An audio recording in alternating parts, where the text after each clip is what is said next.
to the channel today. This is Emmy's blog, and as promised in the last video, we're bringing you something special for the season, right? So we're going to be talking about concepts of godly relationship. Yeah, everyone wants to celebrate their relationship. People want to be in relationships, especially young people. So what is the concept of godly relationship, right? So sit back, join me as I welcome on board Olumuyiwa Oluwatosin. My name is Olumuyiwa Oluwatosin. Actually, this is my first official video I'm filming on behalf of Emmy's vlog, and I really want to thank her for the opportunity given to me to come and talk to people about this topic on our vlog. It's really a privilege.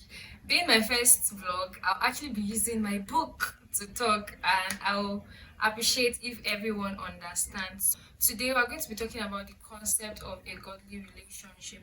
What is a relationship? What is a godly relationship? What are the types of relationship, the red flags in relationship, and when you are to say yes in a relationship, since you are meant to look out for before you say yes in a relationship. So what is a relationship? A relationship, with what I got, was a mutual dealing or connection or feelings that exist between two parties. So it's mutual. A relationship is mutual. That means it's not just one party and another party, with one party feeling the relationship and another party not feeling the relationship. That is not what relationship is about. Relationship is a mutual feeling. So what is a godly relationship? Being that we are Christians, we are focusing on the godly aspect of relationship. So a godly relationship is two imperfect beings involving one supreme being. From the definition, I think it's actually self-explanatory. Two imperfect people. We all know that each of us have our flaws. So it's two imperfect beings coming together and involving one supreme being, which is God. Then, one thing we have to understand about a relationship is that a godly relationship is like a love triangle with God at the top and the man and the woman at the base. So the man and the woman, they are the recipients of God's love. So in as much as in godly relationship, when you feel that your love is running dry, you can always run back to God to be refilled. And so in the process of being refilled, you are able to love your partner the way God wants you to love, because is your own source of love, not just any other person. So there are different types of relationship. We have the family relationship, we have the friendship, we have acquaintanceship, we have romantic relationship, and all different type of relationship, as we all know. Next, we're going to talk about the red flags in relationship. Different people have different red flags. What are my own red flags may not be another person's red flag. So red flag differs for different people. One thing I used to tell people when it comes to the issue of red flag is you should actually ask yourself, when you see something in somebody that you feel is not so nice or you don't like, you should ask yourself if you can actually keep up with the attitude or the character for the rest of your life. So I'll be listing some very common red flags, not just to me, but very common in relationship these days. I'll be listing some very common red flags. We have lack of communication. Like, there's no how there can be communication in relationship. If not, what are you people doing? If there's no communication in relationship, I don't really know what you people are doing. So lack of communication in relationship, your partner doesn't like to communicate, your partner doesn't like to talk when you people have issues, is a red flag, one of the common red flags. Then physical abuse, your partner beating you. We have verbal abuse, constant insults from your partner, lack of trust.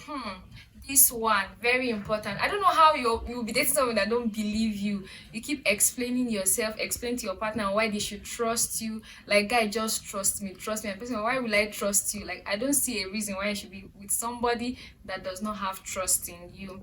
Then non-resolution of past relationship. In this aspect, like, you can be asking your partner, okay, what happened? Or somebody that is showing interest in you, you can be asking the person, okay, what happened in your last relationship? Why didn't your last relationship last? And you'll be hearing answers like, I really don't even know, or let's not talk about it. Talk about it. Tell him you want to talk about it. Then different dating ideologies. Different people have different ideologies. different people have different ideologies. My dating ideology may be different from another person's different ideology. So you should be sure that you people's dating ideology match. If you want to be celibate in the period of your dating, people should talk about it. If you decide to be celibate and your partner doesn't believe in being celibate, I don't see the reason why you are in the relationship. Then someone who doesn't fear or who is not accountable to anybody, this one is the god of himself. Nobody can talk to him. Doesn't want anybody to talk to him. He's not accountable to anybody, just himself. I don't see why you should be with somebody like that, because at a point in your relationship there will be times where you need somebody to actually talk to about some things that are happening in your relationship, maybe a mentor or somebody. So your partner should be somebody that is accountable to somebody. You can trace your partner to somebody when you want to maybe talk to somebody about what is going on in your relationship. Somebody who cannot apologize. Another popular red flags in relationship. I don't see a reason people say they don't have to say sorry, or I cannot just say sorry for nothing. Saying sorry is very important in relationship. Try as much as possible to be somebody that can apologize, and also your partner should be somebody who can apologize in relationship. A secretive person, a very big red flag. Another big red flag. I don't see the reason why you should be with somebody who is secretive. A very secretive person is a big red flag. Someone who cannot make compromise. Compromise, as you see it, is two people coming to a common ground. A common ground. Maybe there's something about, okay, let me give an example now. In aspect of, let me say, you people want to make a decision and you people's ideas are conflicting, like you want this and your partner wants this. People should be able to get to a point of compromise that, okay, let's come to a common agreement on what is best fit for both of you. Not that the one that the man will say is what I want, is what I say, that is fine. And no, somebody who can come to a common ground with you and people can talk and come to a common ground. Then lastly, I'll mention is somebody who doesn't respect you. Like, I don't mean the one that is somebody that can kneel down or prostrate before you, and that's not what I'm referring to as respect. But respect you in the sense that the person respects you so much, the person values you so much, and everything that is of interest to you, everything that is important to you is also important to that person. The person doesn't go around in like embarrassing you in public, disgracing you in public, talking anyhow to you in public. That's somebody that respects you. The next thing I'm going to be talking about is when to say yes or to seal a relationship. You know that there's something about when you are single, there's this vibe or there's this feeling of wanting to rush into a relationship. But when to say yes to a relationship, there are different things, like there are different questions you should ask yourself before you enter a relationship or before you say yes to a relationship. I'll just be mentioning a few points. There are more, but I'll just mention a few points. So the first thing is, are you really ready? Are you really ready? Be sure that you are actually ready to enter a relationship, not because of pressure from your friends, from family and all. Be really sure you are ready. There are some people, if you actually sit down and think about your life, you actually discover that you are still working on some aspect of your life. Like maybe you get angry easily, you're still trying to work on that aspect of your life before you actually come into another person's life and another person's space. So you should be sure whether you're actually ready to come into another person's life before you say yes to the person. Then the number two thing I'm going to say you should consider before you say yes is timing.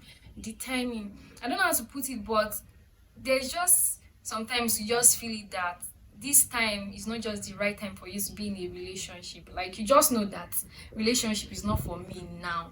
So don't be in a haste because okay, maybe your friends are getting engaged, they're getting married, they're in a relationship, and you are just still single. Be sure that the timing is right for you. Don't be pressured. Then the third thing I'll be saying is pressure. Don't be pressured in getting into a relationship. Okay, maybe all your friends are actually in a relationship and it's only you. They're calling you the single Pringle, the one that doesn't have boyfriend, and you feel pressured. Like every time they are going out on dates and you're always in the room. Don't feel pressured. Don't feel pressured because of that. You rush into a relationship. The way you're rushing into that relationship is the same way you are going to rush out. Then number 4, be sure you are not just doing it for the other party. This one is very important. Be sure you actually love the person enough to be with the person.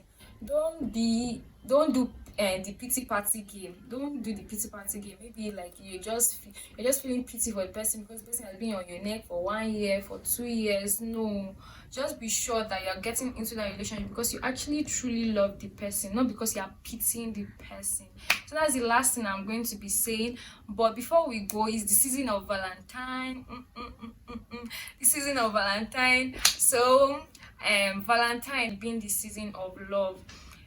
Nowadays, people see Valentine as just the day to celebrate their significant other, show love to their significant other. It's good, it's actually very good to show love to your significant other.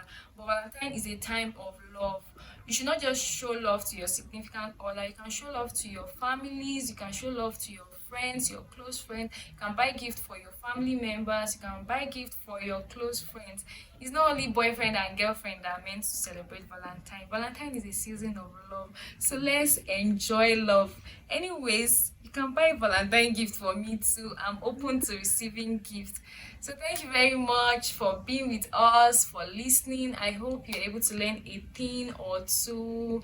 So I remain Olumuyiwa Oluwatosin. Thank you. Welcome back. I hope you enjoyed that session.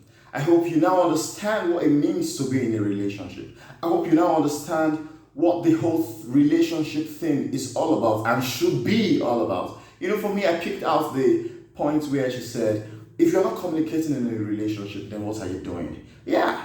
So relationships should be about communication. That's what I learned. So what did you learn? Let us know in the comment section. Don't forget to like, share, and subscribe to the YouTube channel if you're just joining us for the first time. Till we meet again. Bye bye.